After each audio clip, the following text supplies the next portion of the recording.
All right, everyone, welcome to another episode of the Infinite Ability Podcast. I have a special guest with me today, my newest friend, Valerie. Valerie, can you introduce yourself and tell us what you do? Hi, everyone. Yes, my name is Valerie Fuqua, and as you can see on my wall, I am an artist. I am also autistic, and I have been battling with this my entire life. It's pretty much been a long journey of discovering whether or not I was born broken. That's Mm-hmm. a good question, isn't it? So, Mm-hmm. I'm really excited about this because, as we all know, autism is, very common, especially nowadays.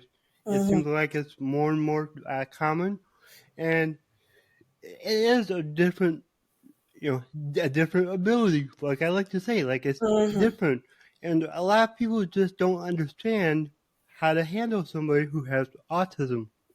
Mm-hmm. And autism kind of, in my eyes, it gets a bad rap, and people need to be aware of Mm-hmm. what exactly it is. So I'm super thankful for you to come on here and share Mm-hmm. your own experiences so then people can really understand what autism is and what it's like. Yeah, I think the main thing that people have trouble with autism is they don't realize you're basically dealing with a whole new culture you've never met before. It's Yeah. a good way of putting it. Uh-huh, exactly. My self-discovery over the years, I realized that a lot of the things that made me different is just the fact that I am perfectly designed for a world I don't live in. Mm-hmm. I mean, if what I found is that I am perfectly designed to live as a non corporeal being, as in not having a body, not Mm-hmm. being on a planet, a physical planet. If I was actually living in a non corporeal continuum like Q, I would be perfect. I mean, all the people who are identified as NTs, neurotypicals, they'd be like, oh Mm-hmm. my God, what's going on? How do I move? And I'd be like, la-di-da, just like this. And you guys would see that I know what I'm doing. The problem is that I am here on a physical planet in a body, and every time I try to make it work, it's not working the same way it does when you're just a non-corporeal being. And so I have to Mm-hmm. keep reminding myself the way this works, Yep. which So, is really tough. and a lot of people are going to struggle to comprehend what you were just talking about. But Mm-hmm. if they just stop and just think for a little bit, they'll get it. Because I know, like yesterday, me and you were Mm-hmm. talking, Yeah, and at first I was just like, "Oh, what?" I know, But right? then it was like, as we kept talking, I was like, "Okay, okay, I see what you mean now." Yeah. So yeah. But you want to know the funny thing? I'll bet you Hmm. anything, anyone who has ever met somebody who has autism or has autism themselves has noticed this. Have you ever noticed that when you first meet a person with autism, they never ask you anything about who they are? Hmm. I'm sorry, they Yeah. never ask you anything about who you are. They don't ask you your Yeah. name. They don't ask you what you do. They don't ask you what you like. They don't ask any of that stuff. You want to know why? Hmm. If you were non corporeal, they'd already know. They think about you and they know all of that. Telepathic download. The second you think about somebody, you got all of that. Their entire backstory. It is a strange thing to have to keep reminding yourself, I don't know anything about you, so I have to ask for it. Mm-hmm. Hmm. Interesting. It does I not really work too well either. I've not no. really remembered. I mostly just kind of wait for other people to tell me about themselves. Yep. A lot of people Yep. do anyway. Yeah, that's for sure. Uh-huh. Oh yeah. But I mean, there are so many things that are different between the two types of lives. And just understanding those differences can make things much more clear. I mean, like, for example, the concept of time. I don't think of time as a thing that moves. I think of time as a thing that exists, a static thing, and we move through it. Mm-hmm. And we could be I here, we agree. could be there, we could be over there, and it's all happening at the same time. Mm-hmm. Which also kind of means that my memories are kind of out of order. I can't remember what came first. I can't remember Mm-hmm. which order things happened in, but I can totally remember they happened. Yeah. So, do you think that's very common with autism? I'll bet you anything it is. I've talked to a lot of people who have autism, and time is a really difficult thing for them to get. So, if it's not now, it doesn't exist. It doesn't matter if it was or hasn't been yet, it still doesn't exist. Huh. That's Yeah. really, really good for everyone to know. Most definitely. I've also noticed that we process sensory information very differently from most people. Have you ever noticed that autistic people do not like to be touched? Oh, Ever yeah. wonder why? I do. Why is that? So when somebody comes in direct contact with me, it's a lot like watching TV, and then all of a sudden, an arm reaches through the television and touches you. It freaks you out. I mean, seriously, that is the creepiest thing, right? Yeah. You don't expect that. Mm. And somebody's touching me? What the hell? I mean, seriously. Sorry. Trying to censor myself. But anyway, yeah. It's really freaky because you don't expect that all of a sudden all the stuff that you've been watching that doesn't feel real, because what's in here feels so much more real. Suddenly it's touching you and actually impacting you physically, and it's a real shock. It really is.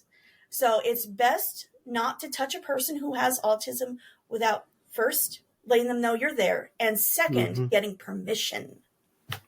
Okay. Yeah. Awesome. That's really good to know. Really Yeah, good. I've also found that when someone touches me, I don't know, it's like who they are has invaded my soul. And so if they're not a lot like me, it feels really bad or disruptive. Okay. So it, Yeah. especially the people who are real forceful go-getters, leaders, they have their emotions coming out all the time. The people who are more laid back and gentle, not such a problem. But, the people who are really out there go straight to my center, and it can be a lot to take. I try to avoid the handshakes. Yeah. Yeah, I'll go for a wave. There you go. That works. Oh, Exactly. and don't try to censor yourself. My show is all about everybody being their true, authentic self. So Okay, go great. ahead, say whatever you want. Awesome. Thank you very much for that. Of course. So you told me that you had to work to activate your conscience. Now, this was very interesting to me, so I would love to know more about that. Yes. So I was 6 years old and standing in a classroom watching this little boy who was getting, told about how he had hurt a girl that was sitting near him. There was paint on the table. We were doing paints, and she had the long braided pigtails. I'm sure you can imagine what probably happened. It was something along those lines. But anyway, I'm looking at the look on his face, and he's staring at the floor and kind of moving around all, uncomfortable and whatnot. And I'm trying to figure out, what does that look on his face mean? I know I've seen that somewhere before. And my brain, fortunately, auto-compiles all kinds of psychology information, facial expressions, what the expressed emotions mean, what people concluded that expression meant, all of that stuff, how they treated those people after they expressed that expression. So I was able to actually find it after a while. And it said guilt. Mm-hmm. And I'm like, have I ever felt guilt before? I mean, 6 years seems like a long time to have never done anything to feel guilty about. I mean, everybody knows how kids can be. They're always getting into fights. They're always getting into trouble. And I actually get into trouble a lot more than most kids. Mm-hmm. And I was like, Occam's razor, it's a scientific principle that says the simplest explanation is usually the right one. Have I lived 6 years without doing anything wrong, or do I simply not feel guilty when I do? I was pretty sure it was the second one, and I proved myself right. I found out after years of soul searching and attempting to heal myself and embrace reality and trying to figure out what exactly had caused me to not feel my conscience if I had one. Eventually, when I was in my 20s, I'm walking down the street and all of a sudden, it feels like the world is ending. I mean, there are people dying left and right. There's all these wars going on and rampant famines and, countries that are assaulting each other for no good reason. And there's pain and death everywhere.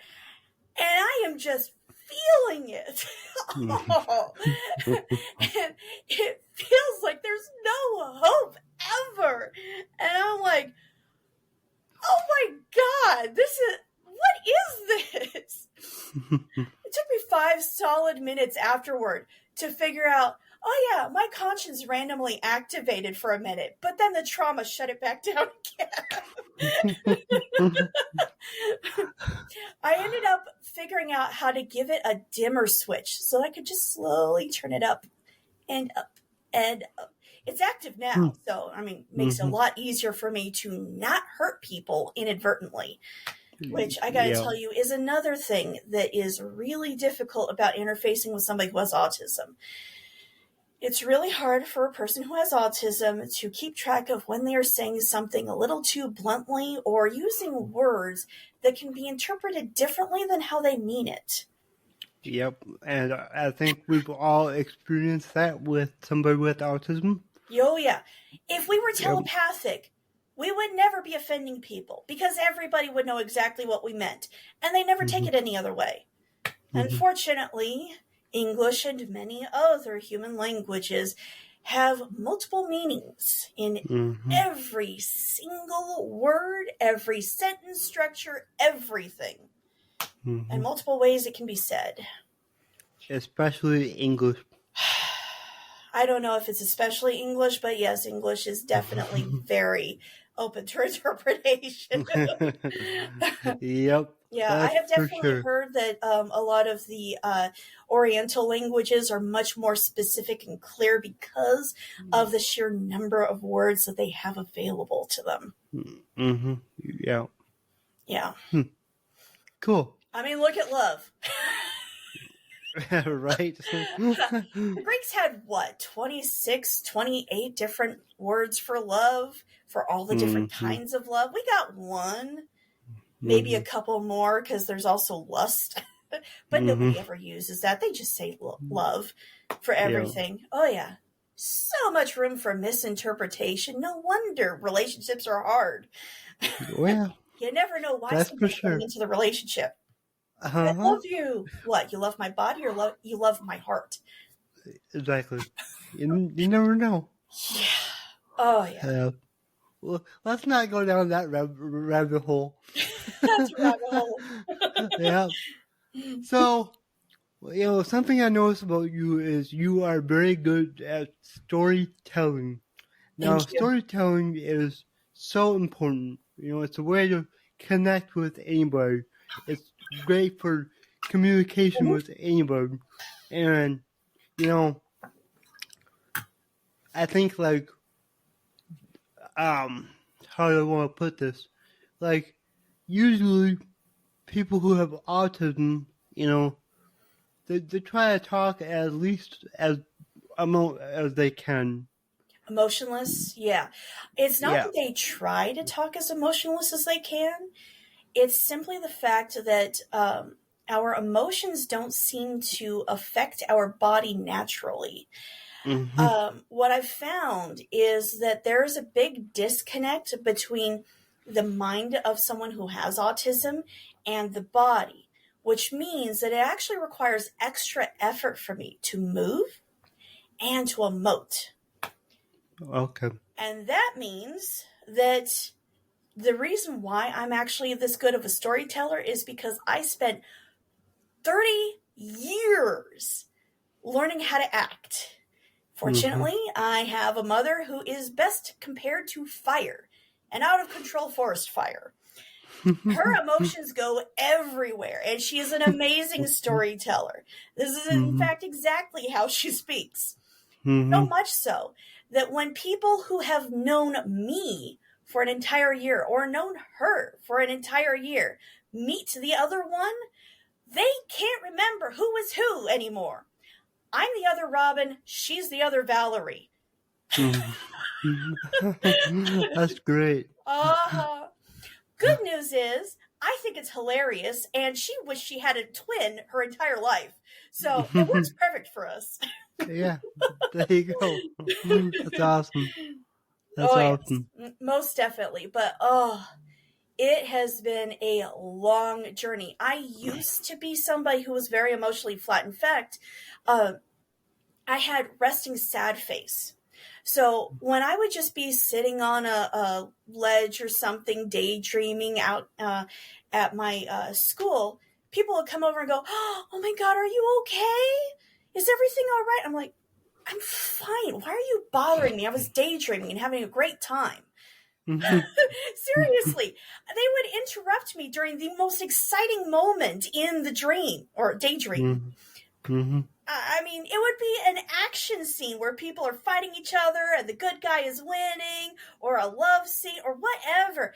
And it does not show up on my face naturally. So I ended up memorizing, okay, smile, smile. So after a while, I have resting happy face. Then people stop bothering me. That's good. That's good. Awesome. Oh, yeah, so awesome. Yeah, definitely. I have done a lot of brain training, but you know what? The thing that I found is after all of this training to make myself more like this, that, or something else that interfaces better with NTs, neurotypicals, this is not the best way to handle autism. It really isn't. I mean, people with autism, they have a harder ability to understand other people. I have noticed that social interaction is much easier for neurotypical people to understand and to adjust for differences in than people who have autism. So the true answer is actually to train everybody else to interface with us. Yeah, I agree. And that's why I'm happy that we're doing this, because you know, you're bringing awareness to neurotypicals on what it's like to have autism and how they can interact with you way better than, you know, people currently do. Yeah, and I think the biggest key to understand with people who have autism, so that there aren't those accidental offenses or whatever, people with autism do not do well with suggestion, innuendo, or any other sort of subtext. So, if there are multiple ways to hear what they have said, choose the most direct and obvious meaning, because that's the one they were thinking of. Yep. In almost every case, that is the one they were thinking of. But if you're worried, just clarify. Yeah. Reserve all conclusions and offenses until after you have asked. Seriously. It prevents so many fights. I mean, I have actually learned how to mediate disputes where two neurotypicals are fighting each other using completely different words to fight for the exact same side of an issue. And they didn't get I've done that. Lucky me, when I was 7, I decided to become a universal translator because nobody would ever bother to figure out how I spoke and thought. And I'm just like, fine, I'll do it. But really, I mean, it does not work. It just builds in more and more layers for me to have to unbury myself in so that I can heal myself and function better in reality. Wow. Yeah, thank you for sharing that. That's super important. Thank you. Super important. So what would you say is the biggest struggle that you face living with autism? Terror. Absolute, completely paralyzing, overbearing terror. I have to tell you, after all of this study in autism, the thing that I've discovered is that autism is basically an amplified version of agoraphobia. It's like agoraphobia on steroids, okay? You're so terrified of reality, seeing death around every corner, absolutely convinced that something's about to kill you at some point, that you just refuse to even leave your head. And the more severe the person's autism is, the more severe their phobia is. And that's the reason why when you've got somebody who has autism and they won't look at you and you go, look at me. I mean, that is the worst thing you can do to somebody. Seriously. Yeah. I can't look at you because your personality is too loud. I'm sorry. I will look in your direction, maybe. I actually learned how to give the illusion of looking people in the eyes by staring right here. Or maybe to the left or right of their eyes. Yep. Yeah. Neurotypicals are obsessed with getting people to look at them. The fact of the matter is, if they want to be in the room with you, they like you. Okay? Which for someone with autism is actually a very strong feeling. It is. Yep. Oh yeah, most definitely. The fact that they don't face you when they're talking to you, the fact that they won't look at you when you're trying to talk to them, it has absolutely nothing to do with anything. That has everything to do with them and their inability to interface with reality because it is just too terrifying. And I'm sorry, but that's just how it is. Learn to love the little things that indicate the love, okay? So, I one of my good friends, his twin brother has autism. And he was like the first person that I really got to know that has autism. He's super awesome, super independent. He's just a rock star. Awesome. But like growing up, when we were younger, all he wanted to do was play video games. So, do you think that there's a correlation between like him not wanting to enter the real world and video games, and that's why he liked them? Oh, yes. Okay. It is a way to externalize fiction and even interact with other people doing it. You don't have to worry about dying in a video game. All that means is you start over. Yep. If you die here, totally different. there might not be a respawn available. Well, I mean, that kind of goes into what your beliefs are and all of that. I believe in respawn, other people don't, but It's still horribly painful and absolutely terrifying, let me tell you. Yeah. I remember. Oh, yes.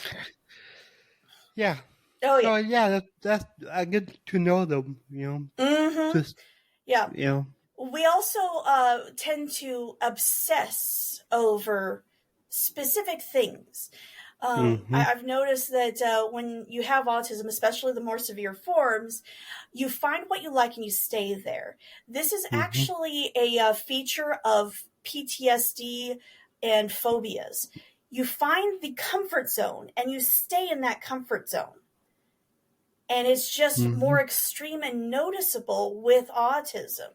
So you find that thing that you're good at, that you can succeed in and have fun with, and you just keep banging on that drum until everyone else is sick of it. There you go. Oh, yeah. Definitely.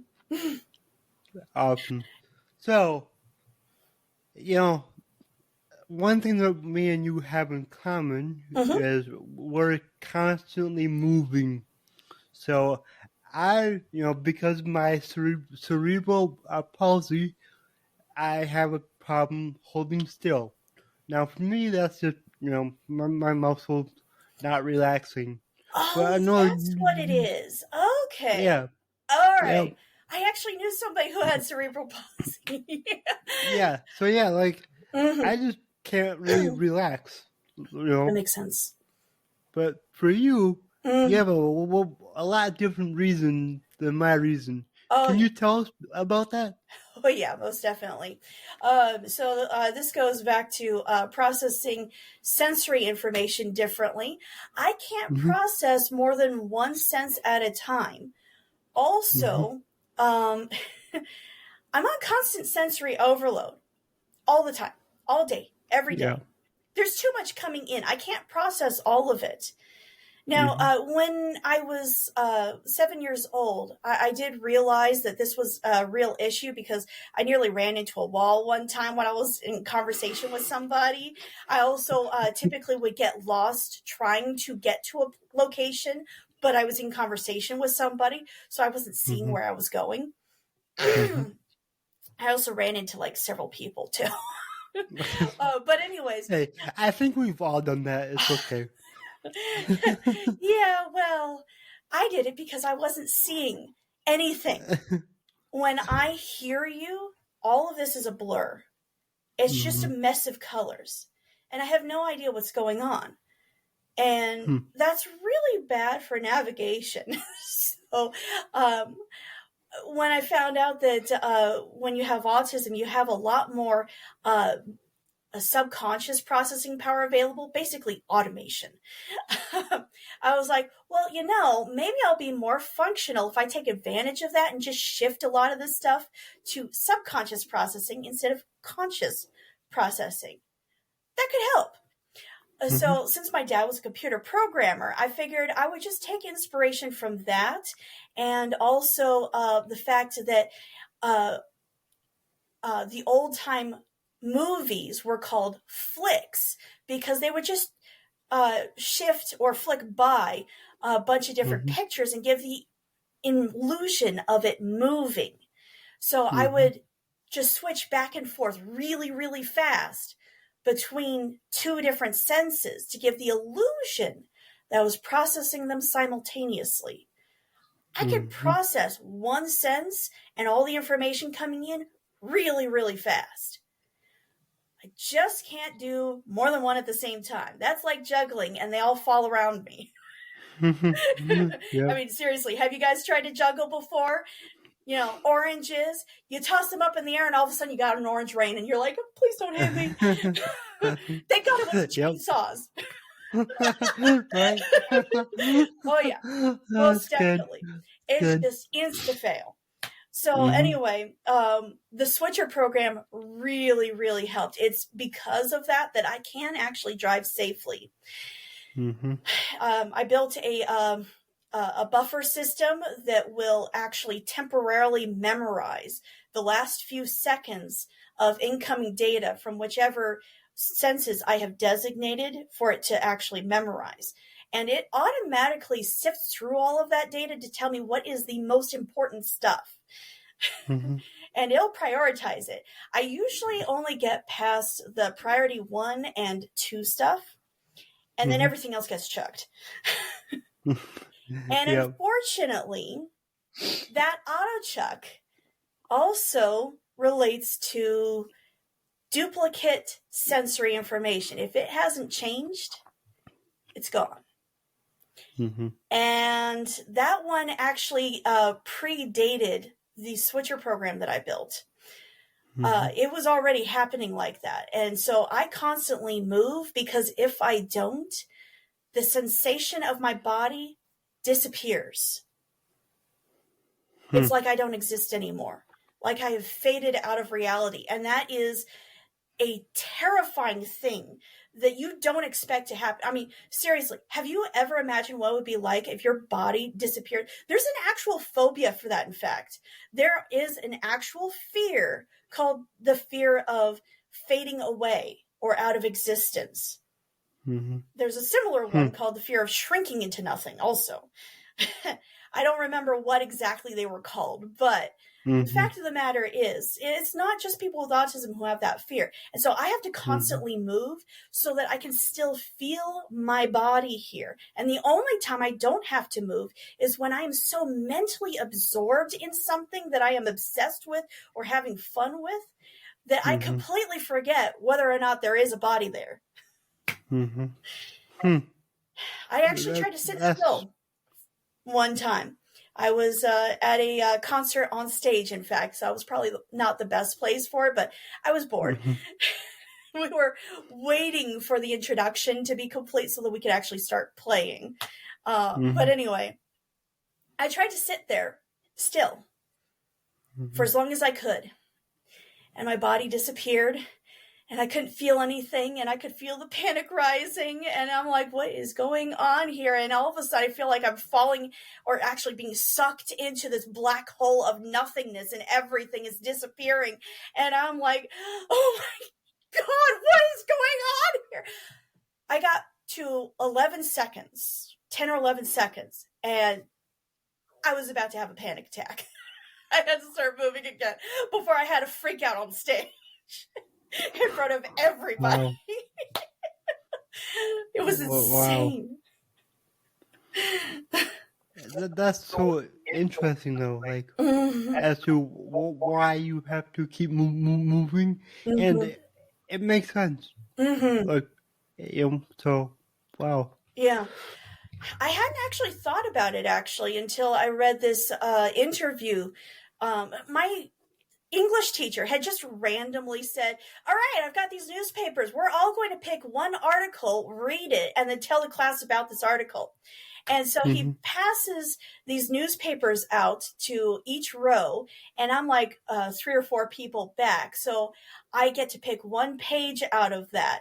And mine just so happens to have an article with an interview with an autistic person. Who was verbal. Of course. I know. I mean, it's like lightning struck. This was actually the moment that I realized I probably have autism, in fact. I read the article, and he talked about how he could only process one sense at a time. And his primary sense, by the way, was feel. I was like, how does that work? How do you get around by feel? My primary sense is sight. I'm very glad about that. And I even have enough attention left over for a secondary sense, which is hearing. Those are the 2 main ways that I process and interpret the world. And in fact, this also means that I have almost no experience with the other 3, taste, smell, and touch. So I literally can't actually identify things by taste or smell. If I don't know what I'm eating, I actually don't know, A, if I like it, or B, if it tastes good, or C, what it is. One time I guessed by its appearance that it was day-old pancakes covered in syrup. It turned out to be old fish fillets soaked in, was what's that stuff called? Malt vinegar. Ew. How can I be that far off? That's Seriously, disgusting. those are completely different. That's when I Yeah. knew I had a serious problem with interpreting sensory data through the other three senses. I was like, Yep. okay, I have no idea what I'm doing here. I need to know what I'm eating before I eat it. If I can't identify it, I'm not eating it. Yep. I don't care how free it is. Oh, that's great. Oh yeah. Anyway, so the article that I was reading, it actually had him talking about his experience attempting to get a CAT scan so that they could learn more about how his brain was set up and how it was different from people who don't have autism. And it was nearly impossible to get him to sit still enough in order to do that. He had to constantly move. He didn't actually say why. I don't know that he was able to verbalize that, but I wanted to know. And that's why I did the test. And then I instantly regretted it. Yep. Yeah. That was terrible. Huh. But at least I know, and now I can tell people about it. Yep. There you go. So, what are some tricks that you use to interact with other people? Oh, well, besides the programming, the insane amount of programming that I've created over the years, you have no idea how many programs I made. Excuse me. So I created a fake conscience that was supposed to serve in place of my conscience until I discovered I had a real one I could activate. It never really worked. Seriously, it caught a few things, but for the most part, I was completely blindsided. I really was. I mean, it wasn't until high school that I really started to get things, and that was because I'm actually a telepath. And I was able to see through other people's eyes and hear through other people's ears how my words would impact. Of course, that only told me the second I said it what was going to happen. Then I go, oops. Not so helpful, but at least I was able to learn a lot faster what not to say and how not to say it. But anyway, then there was also the navigation program that I built so that I could use the switcher program to navigate me to where I needed to go, even while I was in conversation with people or paying attention to something else. I actually got really good at reading while walking on my way to my next classroom. And I was a person who never ran into anybody after that. Oh, yes. I built a really good program. Unfortunately, if it ran into any sort of a logical issue, it would do the same thing as any computer would when it ran into a logical issue. It would go around over and over and over again, trying to reach a single conclusion and continuing to come up with multiple conclusions until it would overheat. And fortunately, in my case, overheat means that it's sucking up more and more mental capability until I just can't concentrate on the other thing anymore. And suddenly I'm paying attention to that now and going, wait, what's going on? And that usually told me that something very upsetting was about to happen. When the first few times it happened, I kind of ignored it because it was usually going to be a collision with a person, and it couldn't tell whether to slow me down or speed me up because they were equally going to resolve the issue. Yeah. But then it was about to happen with a car, and I was like, okay, this is a problem. It couldn't tell whether to stop me or make me run across the driveway. And I was about to get hit by a car pulling into the driveway from the street. And that was really bad. And I was like, okay, nope, that's bad. So I actually had to say, okay, you get 3 tries. If you can't resolve, update me. Loop me in. Yep. There you 3 go. tries takes about a half a second. And that is a small enough delay that I'm probably not going to die. Mm-hmm. Yeah. Wow. That's cool. Yeah. Really cool. But I don't know that I have too many tricks that are really going to help other people. This is, lifelong brain training and probably not a good idea to begin with anyway. I ended up having to do away with it. The thing that really helped me to interface with real people and reality is to work through my deep-seated traumas and the phobias that I had, and to do real severe PTSD training. PTSD trauma work. That's what it is, trauma work, which is in small ways encountering the things that scare me, and then building up successes where I have conquered them, and then just stepping it up, starting with things that I can really control, and then stepping it up over time, taking more and more risks, and then seeing that I can surmount those challenges and still win. That is what really allowed me to pull out of the autism and actually live in reality with everybody else. And I've actually found that a lot of my autistic symptoms have dropped away naturally because of it. Yeah, that's awesome. And, honestly, as a life coach, that's what I help people do.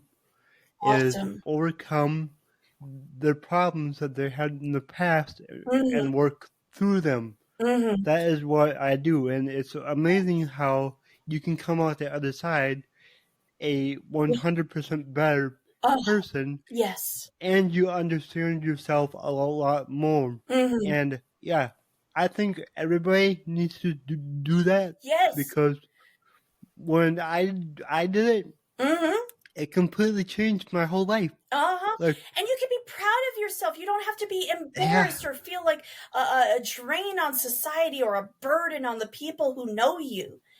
You can be proud of who you are. Yes, you still have a lot of the same problems, but you can do better, and there's hope. Yeah. And you know how to work through your problems. That's the main thing. Yeah. And some a lot of of them people may not be permanent. No. Yeah, exactly. A lot of people get consumed in their problems, and then they become permanent when they don't have to be. Like, you can work through them. Yeah. Yeah, when people have something that seriously impedes them from life, and it's not just people who have different abilities, but it's also anybody, really. When you have something that makes it much harder for you than anyone else to do the same thing, you have a tendency to get into this mindset of I can't. And it's a brick wall that you keep hitting your head into before you've even tried. And I had to change my thinking from I can't to, well, not right now, but I can give it a shot and see if that'll change. Yeah, exactly. And I just like one thing that I live by is I don't say I can't. I say, how can I? Yes. Because there's always a way to do everything. That's true. That's true. There are many, many different ways to do a lot of things. And you don't have to have the same capabilities as somebody else. I mean, look at paraplegic basketball. Yeah, they don't exactly. have to have their legs to play basketball. I mean, that's a prime example. That is. Everything can be adjusted to what you have available to you. Yeah, I agree. That's so powerful. Thank you. Yeah, no problem. So, I've got one more question. Yes. So, my slogan, your abilities are infinite. What does that mean to you? Well, the first thing that popped into mind is the expanse of galaxies. Oh, yes. But, it's pretty much been my lifelong philosophy that I don't know what I can do in the future. I only know what I can do right now. And when Mm-hmm. I was 6 years old, I embarked on a journey to try and discover how I could be better than I was, and just by understanding how I was different and how I could make that better. Mm-hmm. And I didn't know if it was ever going to lead anywhere. I didn't know if I was going to be the least bit successful. I could end up doing it for my entire life and have nothing to show for it. And I knew that. Mm-hmm. And I was Mm-hmm. like, but you know what? It could get better. It's Mm-hmm. worth it. I can see all of the things that I am missing out on. Things like love, like relationships, things like travel. And I can see how much other people enjoy those things. And I could not Mm-hmm. care less. It Mm-hmm. makes zero impact on me. And I'm like, I know I'm missing out. I can see it on their faces. There is something that makes a difference to them, but not to me. Mm-hmm. I could have that. I just have to try. Yeah, exactly. And I That, know I can now. oh yeah, that's for sure. Oh, yes, most definitely. Awesome. Yeah, I could Awesome. actually So, fall in love and have a real relationship with a guy, yep. which is absolutely astounding to me because that was completely outside of the picture before. Yeah. Oh, yeah, most definitely. Huh. Well, yeah, you can do it. I believe we can do anything, you Thank know, you.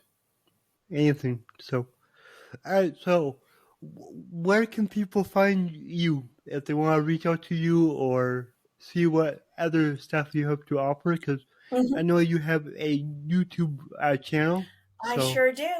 I do have a YouTube channel, which I am planning to get back to adding on to once I've mm-hmm. gotten used to the filming format again. I have major anxiety, Mm-hmm. especially on stage or in front of other people. So, I kind of need to get back to getting used to stepping outside my comfort zone for that because, You. it is terrifying every time. I feel like I'm re-traumatized every single video.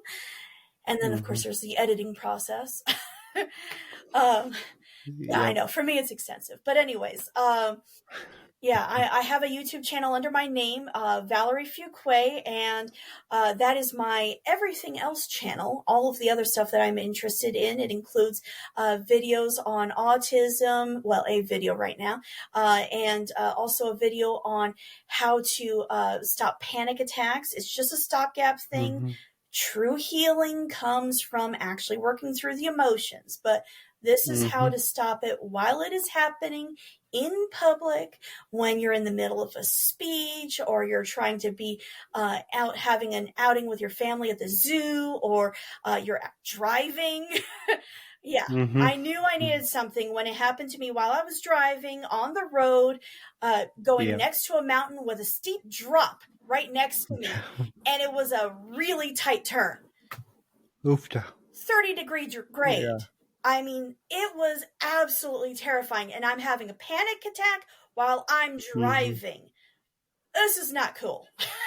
No, definitely not. No, no. And I actually managed to control myself to the point that while I was going to or trying to go to jury duty for the very first time, and I had all of these things terrifying the heck out of me, and I Mm-hmm. could not fix them to stop the terror from, you know, continuing to redline me. Yeah. I was actually able to keep myself before, in that I'm breathing and hyperventilating, but I am still able to speak to people and form coherent words and actually Hmm. perform actions spot. Uh, Mm-hmm. And I haven't gotten to the point where now they need to call the ambulance and send me to the hospital where they just stick you in a room and leave you alone for half an hour. Yeah. They don't really Yeah. do anything to treat that sort of thing. They just leave you alone for a half an hour and hope it goes away. Mm-hmm. Yeah, big solution. Wow. Anyway, Well, I was able to keep that going for an hour. An entire hour. Most people, when they're having a natural panic attack, they've got like maybe 3-5 minutes if they're lucky. Mm-hmm. Sometimes it only takes like a minute for it to convert from that to now they have to go to the hospital because they're completely incoherent. Yeah. Yeah. But I was able to do it for an hour and actually solve each of the problems that was causing me to panic. Mm-hmm. Mostly because everybody else was panicked and trying to get me out of there before I made a scene. Yep. Yep. I didn't have to do jury duty, by the way. I have a clean slate, zero jury duty events because seriously, I don't think I'm there yet. Well, I think it's really awesome that you took the experience and made a video about to help others. Yes. That's so awesome. Mm-hmm. And I'm also available on Facebook under my name, Valerie Fuqua.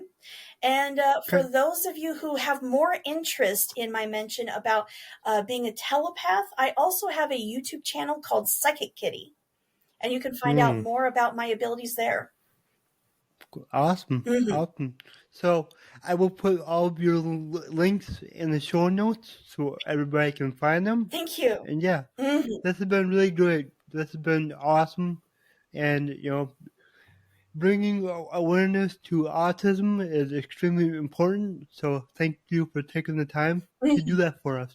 No problem. Thank you very much and have a great day. Bye-bye. All right, everyone. This has been another episode of the Infinite Abilities podcast. I will see you on the next one.